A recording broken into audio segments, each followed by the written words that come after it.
After leaving Calypso's island, Odysseus is nearly killed at sea when Poseidon destroys his raft. He survives only with the help of the sea goddess Ino, and eventually washes ashore on the island of Scheria, modern-day Corfu, homeland of the Phaeacians. Exhausted, bruised by the sea, and barely alive, he collapses behind the rocks on the shore and falls into a deep sleep. Meanwhile, Princess Nausicaa, daughter of King Alcinous, is guided by the goddess Athena in a dream, urging her to go to the river with her friends and wash her garments, a subtle divine preparation for fate. There, where clear water ran year-round and smooth stones lined the banks, the girls worked together. They washed the garments clean, spread them in the sun, and bathed themselves. When the labor was done, they ate and laughed, and at last began to play with a ball beside the water. Their voices rang out, bright, careless, alive. And that sound woke Odysseus. He rose from his bed of leaves, bewildered and wary. He heard the voices of young women and wondered what land he had reached. Were these wild folk or gentle? Mortal girls or nymphs of the streams? He covered himself, and he stepped from the shadows. At the sight of him, wild-haired, naked, worn by suffering, the maidens fled in fear, scattering along the shore.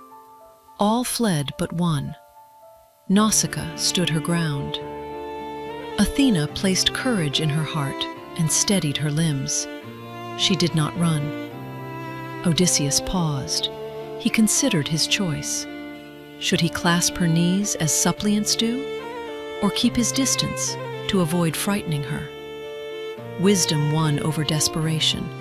He praised her, unsure whether she was mortal or divine. If a goddess, he said, she must be Artemis herself. If human, then blessed were her parents, and blessed the man who would one day call her wife. He told her of his suffering, of shipwreck, of long days on the sea, of being cast ashore alone by fate. Nausicaa listened. She did not shrink back. Athena made him taller, broader, and more radiant than before, and Nausicaa marveled silently. She answered him calmly, with kindness and sense. This land, she said, was Scheria, home of the Phaeacians, dear to the gods. She would help him, for the stranger and the beggar are sent by Zeus himself. Yet she was careful.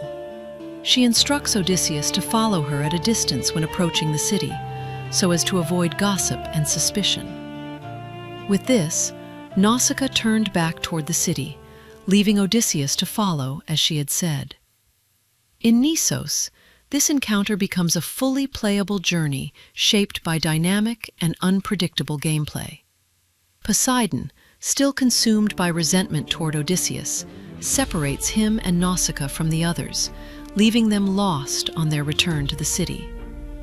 Where Homer recounts only guidance and instruction, the game turns the journey itself into an epic adventure, with Nausicaa leading Odysseus across valleys, forests, mist-shrouded terrain, frozen slopes, and mountain passes, all while battling harsh weather, fading visibility, and unseen threats.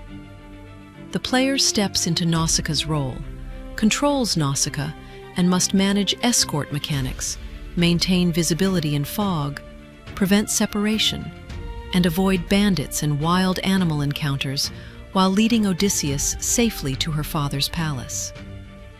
The short video clips that follow are rendered and captured entirely in real-time gameplay, built in Unreal Engine 5.6. They showcase character interaction, environmental scale, dynamic lighting and weather effects, and reflect the living world of Nesos, with no pre-rendered cinematics.